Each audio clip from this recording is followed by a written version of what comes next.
పాకిస్తాన్లో అమెరికా కాన్సులేట్పై దాడి, ఇరాన్కు మద్దతుగా నినాదాలు. పాకిస్తాన్లోని కరాచీలో తీవ్ర ఉద్రిక్తత నెలకొంది. ఖమేనీ మరణానికి ఆగ్రహించిన నిరసనకారులు భారీ సంఖ్యలో అక్కడికి అమెరికా కాన్సులేట్ను ముట్టడించారు. ఆందోళనకారులు కాన్సులేట్ ప్రవేశ ద్వారాన్ని ధ్వంసం చేయడమే కాకుండా భవనంలోని కొన్ని భాగాలకు నిప్పు పెట్టారు. దీనికి సంబంధించిన దృశ్యాలు ఇప్పుడు సోషల్ మీడియాలో వైరల్గా మారుతున్నాయి. ఇరాక్ రాజధాని బాగ్దాద్లోని అమెరికా రాయబార కార్యాలయం వద్ద కూడా నిరసనకారులు పెద్ద ఎత్తున గుమిగూడారు. మధ్యప్రాచ్యంలో అశాంతికి వాషింగ్టన్ కారణమని వారు ఆరోపించారు. ఖమేనీ మరణాన్ని నిరసిస్తూ జమ్మూ కాశ్మీర్లోని రాంబన్ ప్రాంతంలో నిరసనలు చెలరేగాయి. షియా కమ్యూనిటీ నేత సయ్యద్ సమర్ కజ్మీ ఆధ్వర్యంలో అమెరికా అధ్యక్షుడు డొనాల్డ్ ట్రంప్ దిష్టిబొమ్మను దహనం చేశారు. ఖమేనీని అమెరికా, ఇజ్రాయెల్ కలిసి వంచనతో చంపాయని వారు ఆరోపించారు.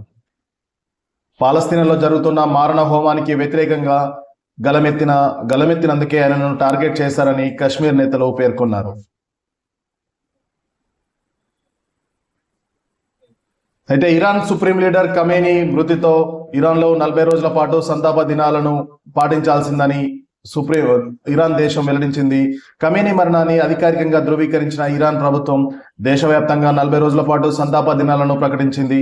తమ నేతను కోల్పోయిన దుఃఖంలో ఉన్న ఇరాన్ మరోవైపు ప్రతీకార చర్యలు కూడా సిద్ధమవుతుండడంతో ప్రపంచం మొత్తం యుద్ధ భయంతో వణుకుతుంది. ట్రంప్ హెచ్చరికలకు భయపడబోమని ఇరాన్ స్పీకర్ ఇప్పటికే స్పష్టం చేశారు.